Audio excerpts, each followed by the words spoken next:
Good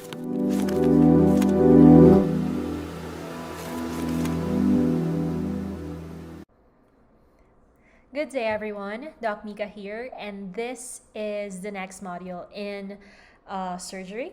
This will now be covered by the third lecture exam, right? And this is when we will start discussing about anesthesia, pain, CPR procedures for in a surgical setting, all right? I believe in pharmacology you also have discussed about anesthesia, I think, in a more inept level. So I will be discussing it in a surgical approach, all right?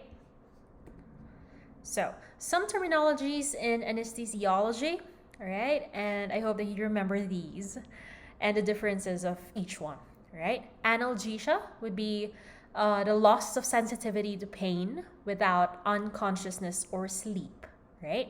You do not need to be unconscious to be devoid of any pain sensitivity. Okay, hypnosis is this sleep-like trance, right, which can be broken by a certain stimulus, right?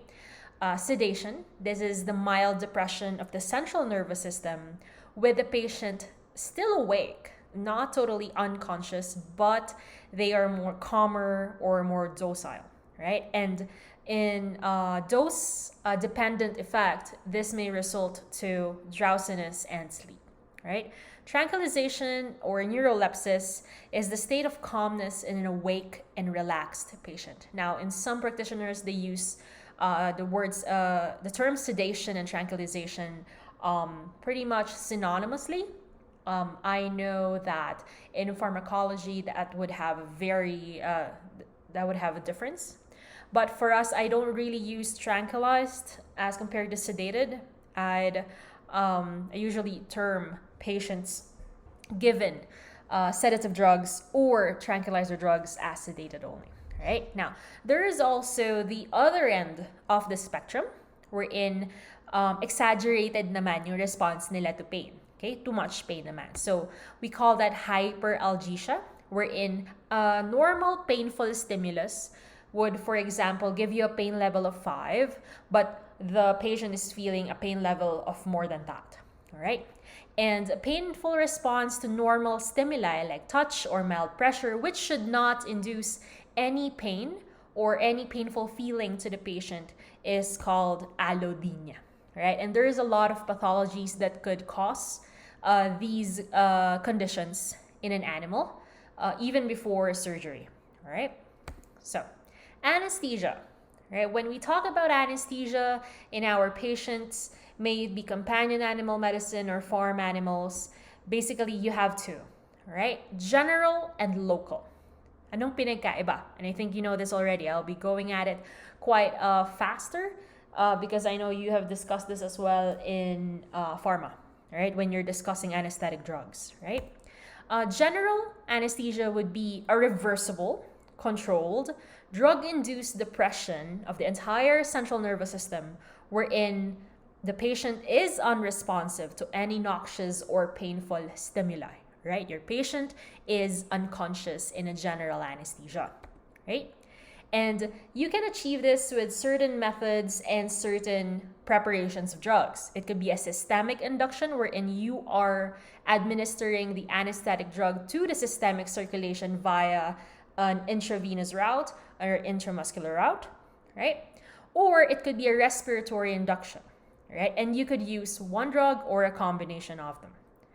Local would be just a regionalized desensitization, all right? You're only placing or you're only rendering a certain part of the animal's body as anesthetized, okay? And this is used commonly in large animals, or you could use this as an additional to general anesthesia for an added analgesia, right? For example, if we are enucleating, meaning we are removing an eye of a dog, you are going to render general anesthesia for that patient, but also you can administer local anesthesia to the nerve supplying the motor component of the eye so that there is also an analgesic effect on that specific part which you will be doing any surgical manipulation. All right. Now, your target would be specific peripheral nerves, either body or endings. All right. This is where your inverted L block, your flank approaches, your what else? Specific target nerves. Okay. Corneal nerve block for dehorning. What else? Infratrochlear nerves. Yeah. This is more specific to that part which you're going to do surgery in, right? If you were also, another big example would be amputation, right? Now, in surgery, what are we trying to achieve when we want to generally anesthetize an animal, right? 3 things. 1, you want those muscles to be relaxed, all right? Number 2, analgesia. And 3, unconsciousness. And usually this comes stepwise, right? And what we're going to focus in this module, in this video, would be analgesia. All right. We have a separate video for general anesthesia as it is. For now, we are going to focus on analgesia.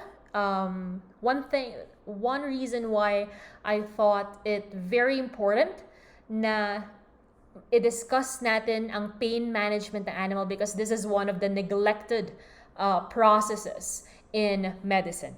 All right. Number 1, I think one issue is that effective analgesic drugs like opioids, even partial, full or partial mu agonists, are quite restricted pagdating sa supply sa Pinas. All right. Medyo mahirap makuha yung very effective drugs. So we usually settle with other drugs that are not as potent for pain. All right? Just imagine if you go into surgery, you yourself go to surgery and wala nang paki sa inyo yung doktor after mo magising from general anesthesia, and you will be in a lot of pain. Right? These patients cannot speak. Okay? I cannot emphasize that even more. Our patients cannot speak.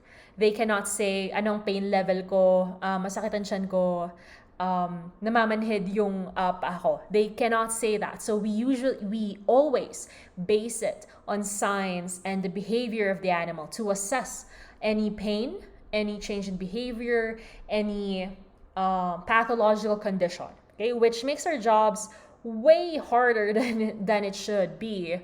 But that is the reality, all right? We should not neglect the need for pain management for animals, right? Now, how do we assess the pain of an animal, and what do we do about it to induce analgesia as needed, right? They could look like this when they come into your clinic. They could look like that, all right? You have to base it on a group of scenarios, including clinical signs, how they respond to the normal stimulus, how they eat, how they drink, how much they eat and drink, how they respond to palpation, which we'll discuss in a bit. But you have to be very open-minded that they do not need to be crying out in pain, meowing, neighing, or barking in pain for you to see, right, that they are in pain and that you need to do something about it, right? Now, there are 2 components of pain based on what stage it is, right? First is nociception, which is the sensory component, nasa-sense ng katawan that there is a noxious stimuli and it induces pain, okay? And there is pain perception, wherein the sensory signal from the pain receptors that are stimulated by that noxious stimuli sends out the signal to certain parts of the nervous system, and that induces the creation of a motor component wherein it makes you recognize that this is an unpleasant, unpleasant sensory and emotional experience, and that is usually associated with actual or potential tissue damage. All right.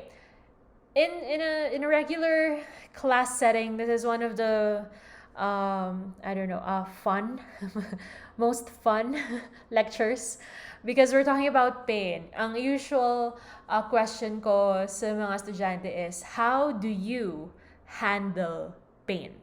Ba?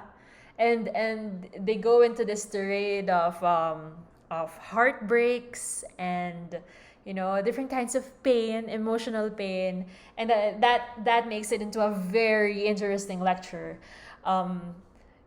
Aside from the medical side of things, so that's just one of the things I miss in a normal setting, right? Wherein I could see you and you can see me, we could react to each other. That's all I could do. Sigh. All right, going back. Pain, the one we feel, would be the endpoint of the nociceptive input and can only occur in a conscious animal. The recognition of pain can only occur in an animal which is conscious, right? However, whatever we do in an unconscious animal, all right, is retained in its autonomic nervous system and brain centers. So this is the reason why it's not recognizing pain, it's unconscious. So we could just slash things, we could just pull on the intestines. It's not feeling pain. However, the nervous system has a way for it to be remembered by certain parts of the body, right? So when the anesthesia wears off, when your surgery is done, your patient will instantly feel the pain, right? So because there's always a reason, oh doc, I already gave analgesic before the surgery. So I counter always with, what about after? What about after? That's when it's feeling 10 times more pain. I'll try to do surgery on you. I don't know if any one of you had surgery before, but I had abdominal surgery how many years ago? How old am I? Hold on. 6? Yeah, almost 6 years ago. And you feel all the pain after that once you wake up, and you can't even fixate on what exactly is painful, So that is one of the most important things that you could do for your animal, for a surgical animal. Okay? Types of pain. May types ba yung pain? Diba? We could categorize it based on how long has it been. Alright? Acute pain is the one we feel either during the time of the insult, during the time of inflammation, and during healing. And it's usually less than 3 months after the injury or after the operation. Chronic pain is the pain that persists beyond that normal 3-month period. Right? And this could be initially associated with acute pain that just persisted. All right? It could also be intermittent, all right? But that is also classified as a chronic pain. Right? Causes of pain. Ano ba ang nagpapasakit? Right? This hits very differently because I'm not talking to anyone, but this is a fun lecture. Right? Nociceptive. Probably your body felt pain because of something that actually hurt you from the outside, a noxious stimuli, right? If you stubbed your toe on one of the legs of the table or by the door, naipit yung kamay mo sa kotse, you pricked your finger on something, that's a nociceptive cause of pain. The other one would be an inflammatory cause of pain. Inflammation or a response of your immune system to any injury or infection can also make you feel pain, right? And the pathological one, right? Certain disease that is affecting your the way that you perceive pain. Right? This could be affecting either the peripheral or the central nervous system or both, and they are hypersensitized. This is when these conditions of hyperalgesia and allodynia comes in, right? Now, there are 4 levels of pain processing. If you think there's just one, just pain, that's it. No, there are actually 4 levels. So we're going back into your physiology, nervous system. for this is just a review. Okay, the first, of course, is nociception. Na-detect mo. You recognize, okay? Your body physiologically recognizes the pain, all right? And that starts from where the stimuli was induced to the nervous system and back, right? First one is transduction, transmission, modulation, and perception. We will discuss this every step of the way, all right? Now, number one, transduction, okay? This occurs at the tissue level, right? For example, hinawakan mo yung, I'll go back to my physio class before. You held, nagluluto ka, alright, nagluluto ka, you put something in the oven, and then you try to get it, but then you forgot that this was so hot, and then you burnt your hand, right, on the pan, right? The nociceptors or the pain receptors on your hand would detect that insult, which could be mechanical, chemical, thermal. You know, it could be a prick, it could be a burn, it could be a response to pressure. You know, and that causes the release of inflammatory mediators at the tissue levels, right? And the pain stimulus is now also converted by the nociceptors, which are nerve endings, right?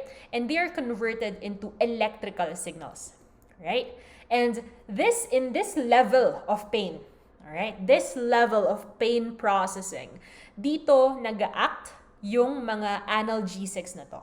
Your NSAIDs, your opioids, local anesthetic creams, local anesthetic skin injections, antihistamines, all right? They act on the transduction step of pain processing, right? What else? Oh, next, transmission. After those pain stimuli have been converted into electrical signals, they now move from the nociceptor fibers into the central nervous system, which is composed of the brain and the spinal cord, correct? And this occurs only on the level of the neuron. Dun lang muna siya, all right? And you can stop the processing of pain through these methods: peripheral nerve blocks, plexus blocks, wherein you block the transmission of signals through a nerve plexus, right? Neuroaxial blocks as well, and one example of that would be a spinal block or an epidural block, wherein you are stopping the flow of the firing of the nerve signals in a bigger part of the body, right? Modulation, okay? This is basically your quick react mode, all right, in your body. The body has a built-in analgesic system, and this is found in the spinal cord, right? The information coming from wherever the source is, your hand, for example, the one you burned, will send that to the spinal cord, and in the spinal cord, it will interact with the interneurons, all right, with the interneurons. And with that, there is basically a long way and a short way, okay? The short way is that your spinal cord will receive that signal and will send motor response, right? We'll send motor response back to your arm, to your hand, and make you move your hand away from the source of the pain. From the source of the heat, kumbaga. All right? That is the short way. Okay, that is the fast built-in mechanism inside your body that moves so fast. Right? It's almost instant, right? Now, the signal will not just remain in your spinal cord, but will also ascend into the brain, wherein it will help you recognize that pain and make you remember that signal, right? That's why you now know that you have to use your pot holder or your mittens. I don't know what's called, the hand thing. sa kitchen. All right. So these are there are two ways. All right. And spinal opioids, alpha 2 agonists, very common would be psilocin for that. NMDA receptor antagonist and NSAIDs can also act on this level of pain processing. Right. The last one is perception. Right. Perception. This is the picture on the left is a summarized outline of what an analgesic would act on what level. All right. Now, perception is the overall conscious recognition of pain. This now involves your brain. All right. After the signal comes from the spinal cord, from the nociceptors, goes to the spinal cord and goes up to the brain, that is now you are now able to perceive pain, right? So, mas mabilis, of course, yung response mo from the spinal cord as a way of protecting itself, right? You could perceive the pain after, but almost as instantly as well, because these nerve fibers are so good, right? They're very fast. And general anesthetics, systemic opioids, and alpha 2 agonists what do you call this? Can inhibit perception of such stimuli, right? This is just a summarized outline or image of that. Okay. Now, the platter approach to pain management was something I read in a small animal article, right? Wherein how do we approach or how do we plan, right? Actually, that's one of the approaches there on how we manage pain for our patients, all right? And that includes 5 steps, right? Plan, anticipate, treat, evaluate, and return, all right? What's plan? Okay, every case that you handle must start with a patient-specific pain assessment and treatment plan. I do not need to discuss a lot about the pharmacological, what do you call this, points of the opioids, but you know that they all have their own cautions, precautions, indications, and contraindications, and you need to assess and you need to consider all those when you want to include them into the plan for your patient. You also need to know a lot about your patient, right? Ito ba ay may reaction to this drug? Ito ba ay may underlying cardiac condition or respiratory condition? How much analgesic does it need? Right? So you need to plan this ahead of time. Yes, you could have the usual routine combinations of drugs that you give for pain management, but it doesn't mean that if it worked on one patient, it will work on this on another patient as well. So you need to approach this in a very individualistic way, right? Anticipate, right?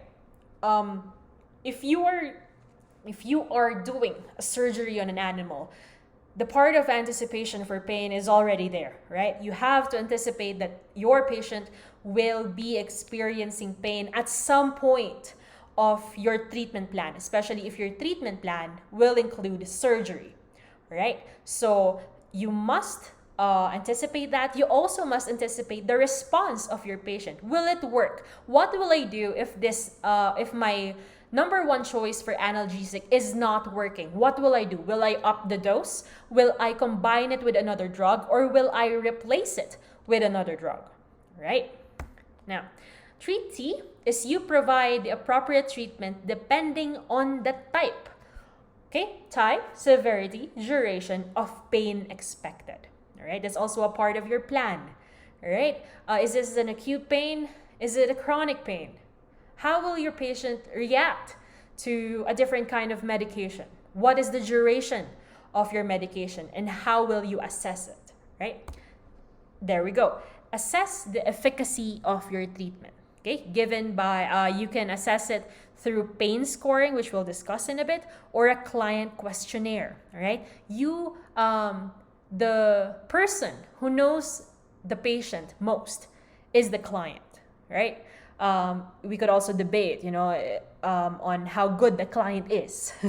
Okay, especially if the client is negligent, then no shit, we can't use them, right? But in a good responsible pet owner would also be very much qualified in evaluating or giving us an idea, right, as to the level of pain of the animal, or the level of pain that they're experiencing, right? And return, you modify or discontinue treatment plans based on the evaluation of the patient's response. You do not just evaluate and leave that in the patient folder. You act on it, especially if it needs a certain change. Now, pain recognition can be through behavioral or physiologic responses, all right? And this is an outline of what you could observe in a patient experiencing pain, right? They could, behavioral responses would include vocalization, facial expression, body posture, changes in activity, attitude, appetite, of course, would be decreased, urinary and bowel habits, grooming, guarding, and self-mutilation. So you have to be very observant, okay, to your animal, and your client also needs to be educated about these things. The physiologic responses, which you might be able to be more observant, okay, because clients might not be well versed into these common signs, but you can. Right? So these are just a list that I want you to study. Right? Now, this is an example of a pain scoring or pain grading chart. All right? This pain assessment scoring is for cats is created by the Colorado State University Veterinary Medical Center Acute Pain Scale. Okay? Now, you can see there, I hope it's clear, right? You can also look at the PDF for this module so that it'll be clear if the video is not good. That the pain score usually is from 0 to 4, right? 0 being normal, right? Non-painful. 4 would be very painful, basically, right? And this one, how the scoring were designed or were formulated or were created is through a lot of observation of cats. All right, you know, cats can be very challenging in evaluating for anything. If they're hungry, if they're in pain, if they have something wrong with them, it's very hard, right? So usually you have to mix visual and behavioral cues. All right, I'm gonna leave you to read on that image right there. All right, now for dogs, basically ganun din naman. As you can see, for pain score 0, it's comfortable, it's happy, content, it's not bothering with a wound or the surgical site that you manipulated, and it is normal, basically. Right? If you induce palpation, you try to touch the wound or the surgical site or any part of the body, it's non-tender, meaning it's not tensing itself when you touch it, and it's happy, you know, and then you see it worsens and the pain score would worsen as well, right? Now, what I have to emphasize is that pain scales, okay, are created just to guide your decision making in establishing analgesic therapy. It is not to deny it from the patient, right? If your patient is happy, content after the surgery, it will still need pain medications. All right? So if it is in your plan that you give analgesic right after the surgery, you give it even if your patient has a pain score of 0. You would want to maintain that. If you suddenly abandon your normal analgesic plan because your pain score is 0, wag ka na magulat kapag after a few hours, the pain score of that patient is 2 or 3. Right? Now, this is actually a very good chart. It is easily understood by not just you, but also your assistants and also the clients. Right? As you can see, it's not very medically termed. All right? But you still need to discuss this with your clients if you want to use them. Okay? If you want this to be used by them, right? Bottom line, you have to treat early for pain. This is, I always emphasize this because there's a lot of times that surgical patients, ang surgery ginawa, then may classes sila after, so they leave the patient sa clinic na nakakulong, nakaswero pa, medyo tulog pa, alright? Or maririnig mo na lang umiiyak na yung aso. Alright? That is when they're recognizing the pain already. We do not want them to ever recognize the pain. Alright? So you have to give your pain medications. You do not leave your patients whining and screaming and letting you know that it's in pain just for you to give it a pain medication. Right? We want to prevent it. Now, Glasgow Composite Measure Pain Score is also one thing that you could give to your patients, to your clients. Okay, this is easier, less words, less words in this, much clearer, right? So you usually score them based on these ones, the actual what they call it, behavior, right? The response to the wound or the painful area. If it walks, it rises. If you add a certain pressure on the area, would it do nothing or would it cry, right? And then you add all of that, right? This is different from the Glasgow Coma Scale, which is a measure of consciousness. If you're into medical dramas, you hear GCS of 10, GCS of 3. That's the measure of a person's consciousness. This is different. This is a pain score. All right. How do we manage pain non-pharmacologically, right? Because there's a lot of ways. You don't just suddenly inject things into your patients. Or the client doesn't just need to suddenly bring to you their patient because they see that it's in pain, right? There's a lot of pain management methods that we could use. Maybe a non-surgical approach or in a surgical setting, right? Number one is cold compress. Acupuncture is also one for chronic pain. Therapeutic exercise. Weight optimization if it is associated with weight cost, problems. Homeopathy, yes, it exists. It's a debate between practitioners. You have believers in homeopathy, and you have some who stick with pharmacology, but again, it's their practice.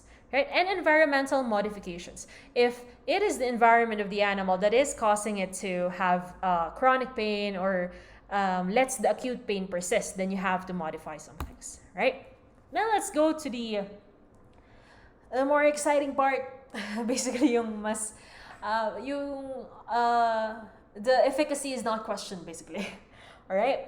What's good with drugs, basically, is it targets specific sites in the pain pathway. You have an established mechanism of action. You have an established dose. All right? And also, when we combine analgesics and anesthetics for induction of anesthesia, the dose for the anesthesia can be lowered, right? And with that, if you lower the dose for the anesthesia, you can also minimize the side effects. Because what is the one thing that happens in a patient when you give analgesic drugs? They get drowsy, they get calmer, they get, in a way, sedated. Depends on the meds you're giving. It depends on the potency of the pain medication, right? So when they're already a bit sedated because of you gave an analgesia, you don't need as much anesthesia, right? You don't need as much Zolitil or Xylazine for this animal, right? Because it's, that's why it's good. It's a good part of your anesthetic protocol, right? This is what we call preemptive or anticipatory analgesia.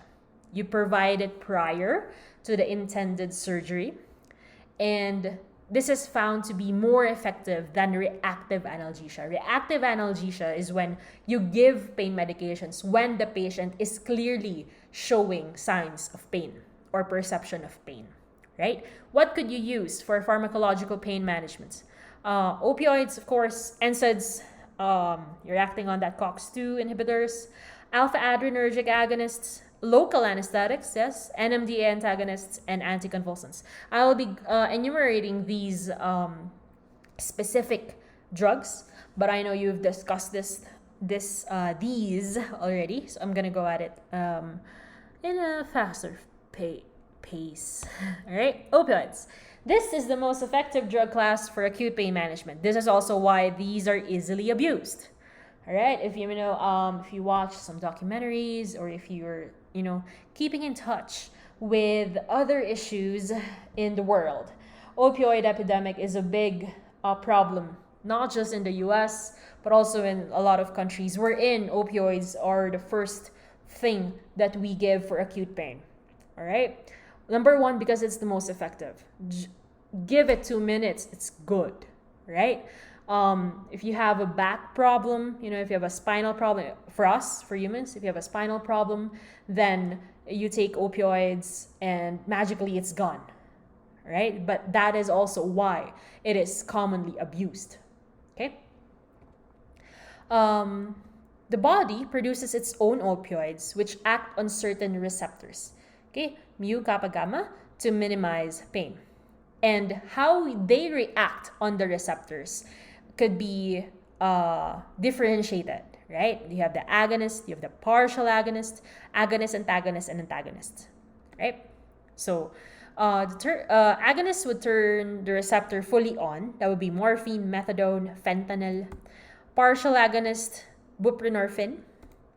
Agonist-antagonist, it would depend, okay? It could turn a subreceptor on, another subreceptor off. Best example is butorphanol, and the antagonist or the reversal agent, kumbaga, is naloxone.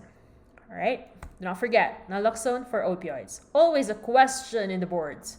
What is the reversal agent for opioids? What is the reversal agent for alpha adrenergic agonist? All such things. Now, surgical indications.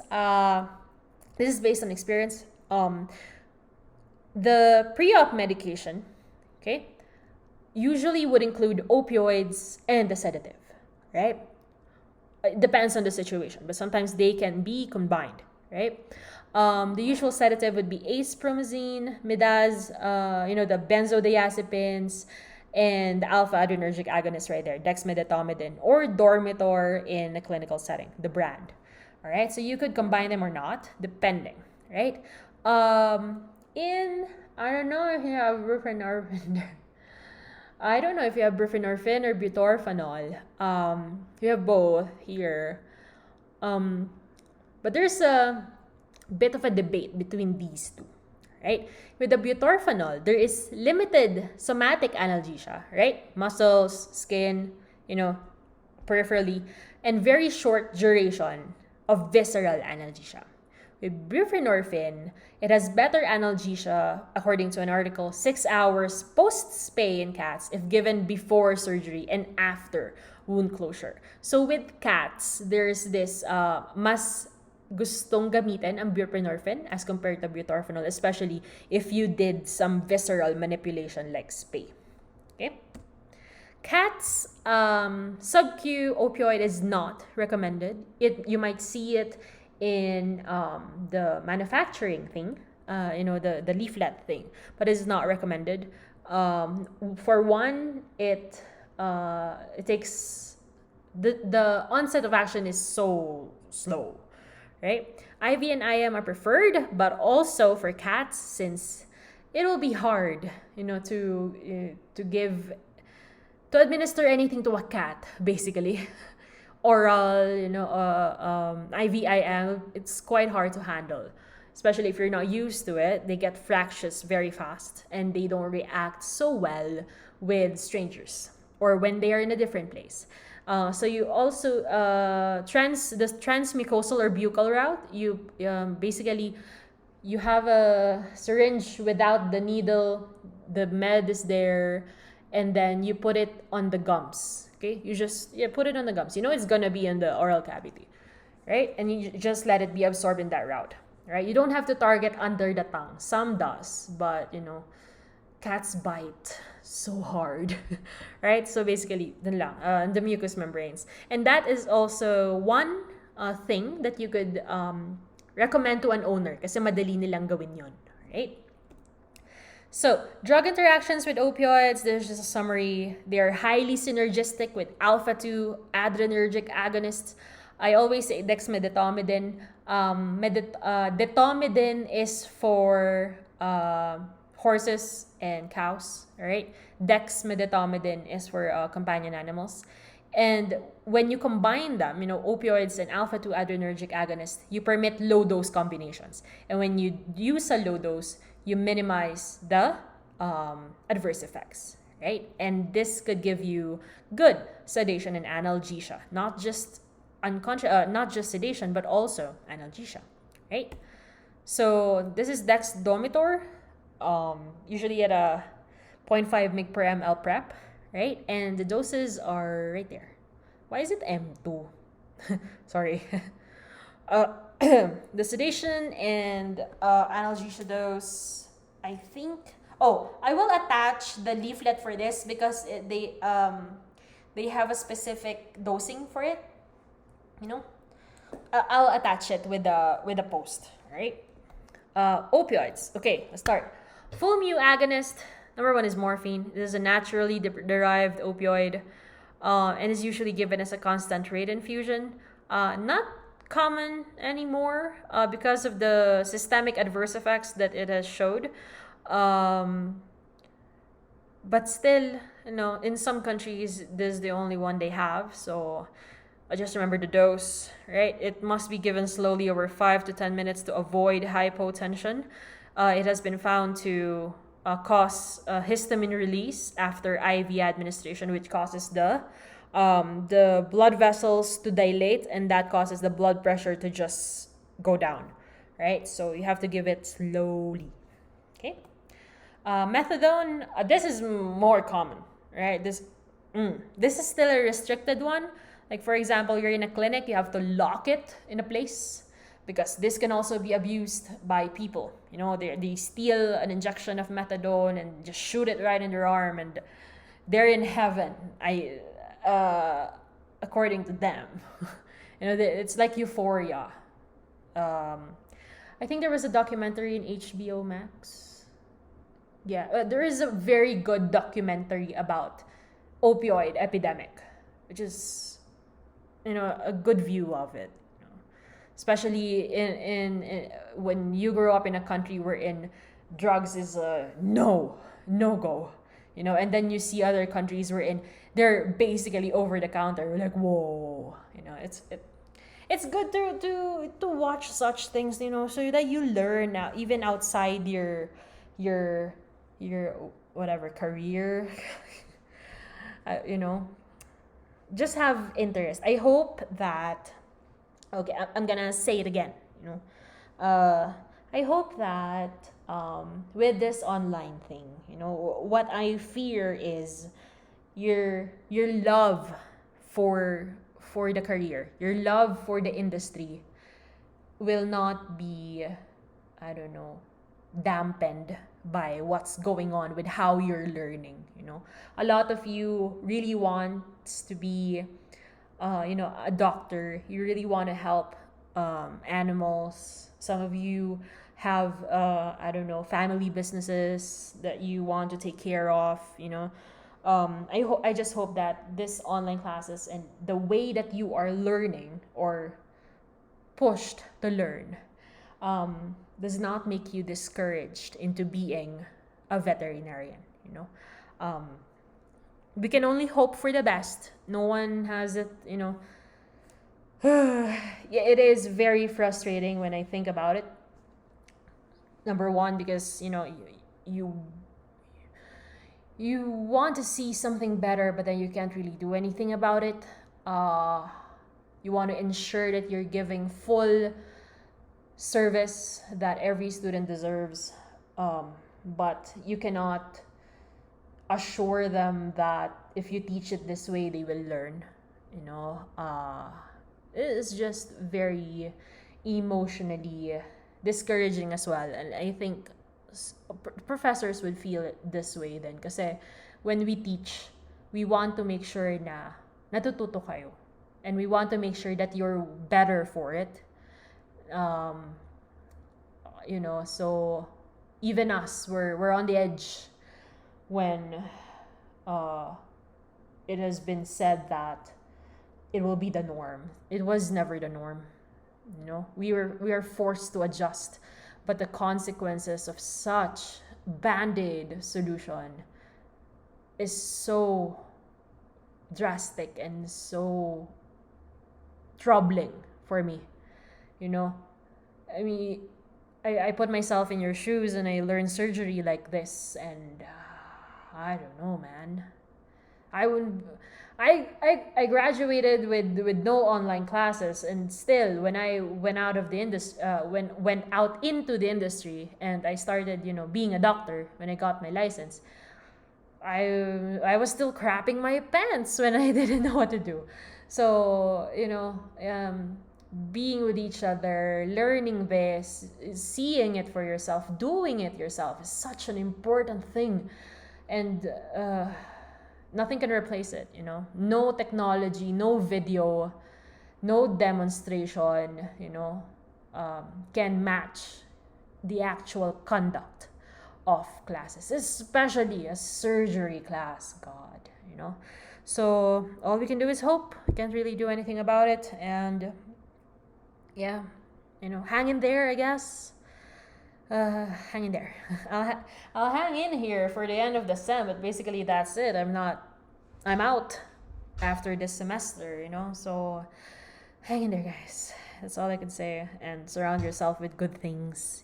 And don't pressure yourself. Do not submit academic works late at night, because that makes me think that you're basically awake at night when you're supposed to be sleeping and resting. All right, or maybe that's the only time that you can do things. So I understand that, but rest. Oh gosh, rest yourself, okay? And do happy things.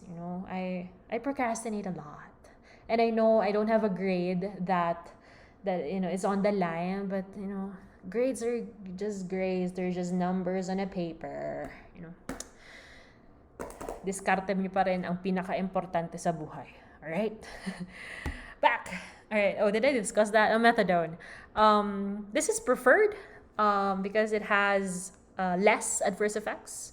It has a long duration of action, 4 hours. That is why in the clinic, binibigay ito every 4 hours. So another one is fentanyl. Quite potent. Well, 100 times more potent than morphine. But I have only seen this used as a CRI, continuous rate infusion. Basically, you have a fentanyl syringe. Basically, you aspirate this one, you dilute it, you connect it to a line going to the patient, and meron siyang continuous flow ng drug in minute doses, right? And if a patient is extremely showing signs of pain, is showing signs of extreme pain, basically, you can give this as a bolus as well. Okay? Short term nga lang siya. Partial mu agonist is buprenorphine. Temgesic is the most common brand for it. And the most common side effect of this is sedation. Right? Merong mga, after nila ibigay tong analgesic na to, medyo natutulog, nagiging drowsy ang patient. Nagpapanik sila kasi parang bumababa yung heart rate. Nagre-relax eh. So that's a side effect of it. Right? And you can actually take advantage of this side effect for, if your patient shows signs of pain and you just want it to just lie down and sleep for a while, 6 to 12 hours, then you could give buprenorphine, right? This is one analgesic that is commonly used in cats, and there's that, of course, debate between subcutaneous and sublingual administration. Okay? Mixed agonist-antagonist, it has, this is a mu agonist. I'm connecting this one. Oh, damn. Mu agonist and K antagonist, the receptor. All right, this is 4 times more potent than morphine, and it has an antitussive effect. That's why when you see, the one for cough, you have the combination drugs for cough. It has butorphanol in it because it has an antitussive effect. Quite short-acting, 1.5 to 2 hours, right? And it is usually most commonly used as a sedative rather than an analgesic. Okay, antagonist. Let's talk about the reversal agent. This antagonizes both full and mixed agonist. It is if you accidentally gave opioids too much or too often, all right? If someone gave it already and then you gave another you didn't know, you could immediately give naloxone, right? Short duration of action, 1 to 2 minutes. It works if it's given intravenously. 2 to 5 minutes if sub-Q or IM. Still quite fast. Repeat doses may be required to fully antagonize opioid binding because again, you have to overcome those receptors so that you will fully antagonize it, right? Tramadol. Tramadol is very cheap in Bangbang. That's, I think, one thing I could say. And this is one thing that we have in the Philippines. I know someone who has methadone in the Philippines, but it's quite restricted. Yeah. You need an S2 for it, but it's very hard to get a prep for dogs and cats, you know. So tramadol is one thing. It is quite a weak opioid, weakly acts on the mu receptor agonist and inhibits norepinephrine and serotonin reuptake in the CNS, but it still works, you know, it's a synthetic opioid. Dose is right there. You could max it up to 10 from 5, right? And usually adverse effects only occur if used long term, right? Examples of the adverse effects are inappetence, vomiting, sedation, and tremors. Now, monitoring considerations. Okay, how do you make sure that you're not overdosing your patient or using or giving it too often, right? You monitor for respiratory depression. Okay? Masyado nang mababa ang respiratory rate, masyadong deep ang ventilation. So, this is most commonly used in patients na may severe disease talaga. Okay? And if you think you need to increase an analgesic dose, sorry, excuse me. If you're going to use an analgesic for preemptive analgesia, if you're going to give it before an anesthetic, you have to make sure that the induction dose for the anesthesia must decrease. Like, for example, if I gave methadone, all right, if I gave methadone for a patient before giving Zolotil, I have to make sure that I have to lower the dose of the Zolotil. Okay? You have to treat severe bradycardia if it's in response to analgesia with anticholinergics like atropine or glycopyrrolate. Wait for the drug to take effect. You know, do not top up immediately. Top up is when you give another dose. Same dose, same drug. Okay? Again, these drugs may have a fast onset of action, but still it will take a while. So wait for it to take effect. Make sure, you know, if it's not taking effect, make sure that the way that you administered it is correct. Like, for example, binigyan ng methadone ng pasyente, yung pala, out na ang swero. So, bigay siya ulit ng methadone. Natatapon lang pala ang gamot at ang fluids. So, you have to make sure of your route of administration is intact. Do not give opioids during recovery from anesthesia because that will just render them back down to sedation, right? Let them wake up. Consider potential drug interactions. Okay, NSAIDs, very much commonly used as a chronic pain management. Though it has significant GI adverse effects, also a nephrotoxic effect. These are the most common NSAIDs used in small animals, basically. Carprofen, meloxicam, firocoxib. Okay, I just outlined that for you. Local anesthetics. This is the only drug class which renders complete analgesia because this targets those nerve endings and nerve bodies, right? How does it do that? I know you discussed this in pharma. You block sodium channels. The local anesthetics block the sodium channels, preventing the activation of the sodium channels and membrane depolarization. Basically, you're blocking that flow of nerve signals. Right? Sequence of blockade, usually the first one that is gone, basically is pain. Then the sense of warmth, touch, you don't see that anymore. And then deep pressure, deep touch, and then motor. Right? This is what's commonly used in dental surgery. if you went to the dentist, the one they inject you in your gums, and your mucous membranes, and the first one that that they try is like poke it, and it's gone, right?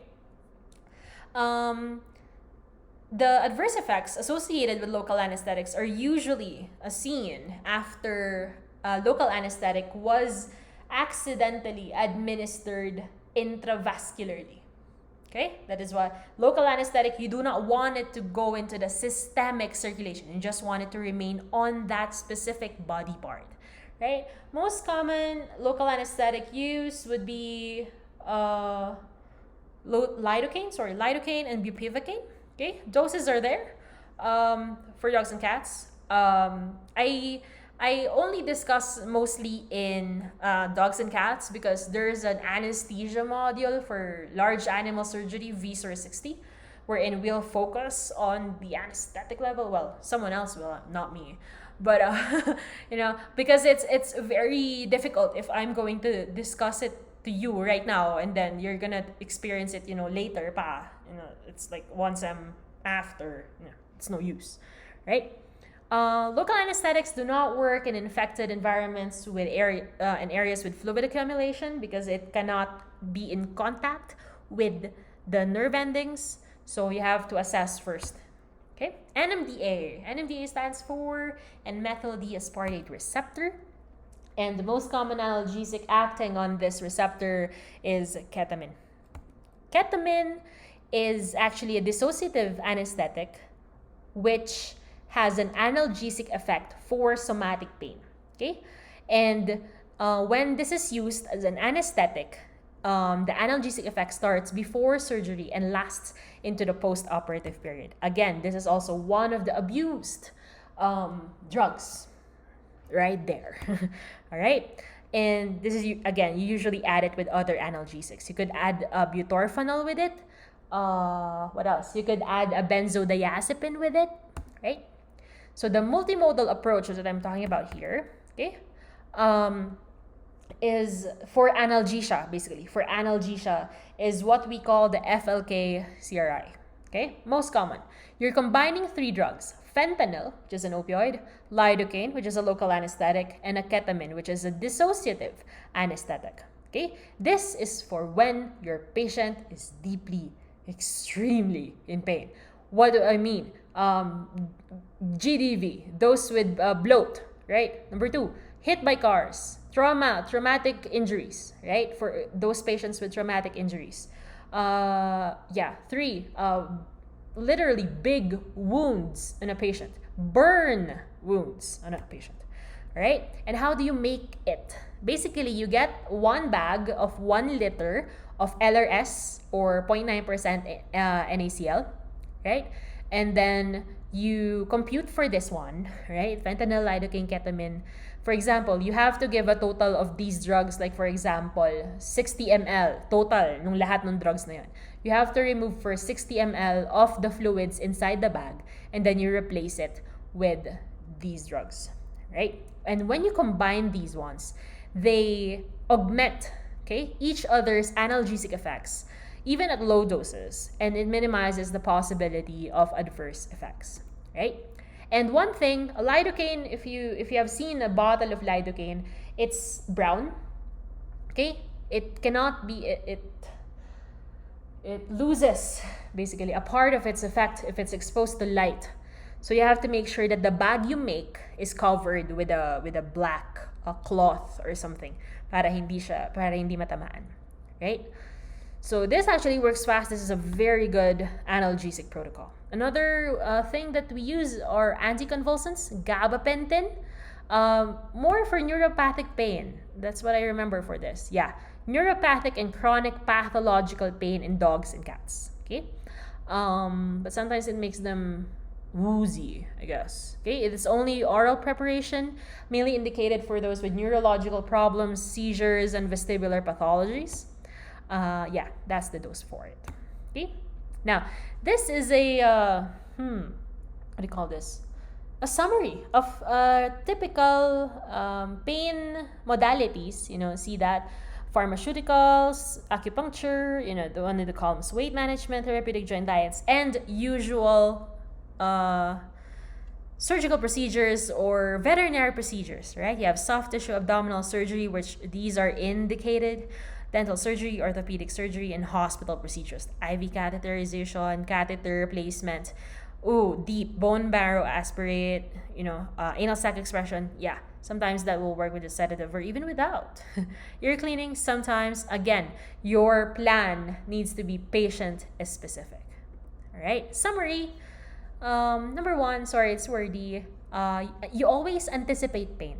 Okay? You create a very specific plan for your patient, right? And that would depend on a lot of the factors like the pre-op exam, medical history, pain assessment, and how intensive your surgical procedure is or was, right? Because sometimes you plan your surgical procedure one way and then it goes out another way, so you have to anticipate that change, okay?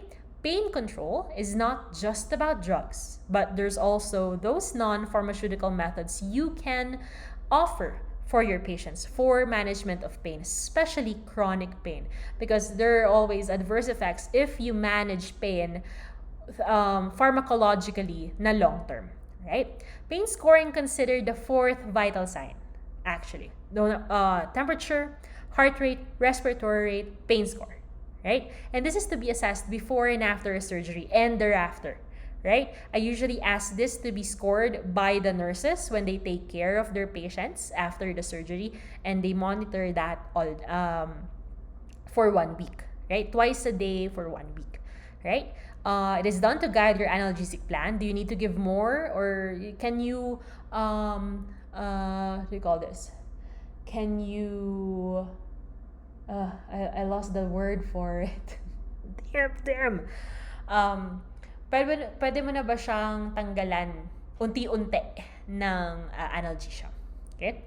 You have to administer preemptive analgesia to minimize the needed anesthetic dose and consequent adverse effects. Alright? This is why analgesia, hindi lang yan binibigay sa dulo. Okay? After the surgery, kasi doon na siya may pain. Wala naman siyang pain doc before the surgery. After pa. No. You can give analgesia before the surgery so that, one, you could lower the dose of the anesthesia that you will use, and number two, as an anticipatory analgesia. You know that patient will be in pain later, might as well give some now. Okay? So that is it for this module. Thank you for listening to me for like an hour. All right? I hope you're all well. I hope this worked. Zoom is not working in my laptop. I don't know why. Right? Thank you, and always be safe, always be healthy, and hang in there. Be strong. All right? Thank you. Goodbye.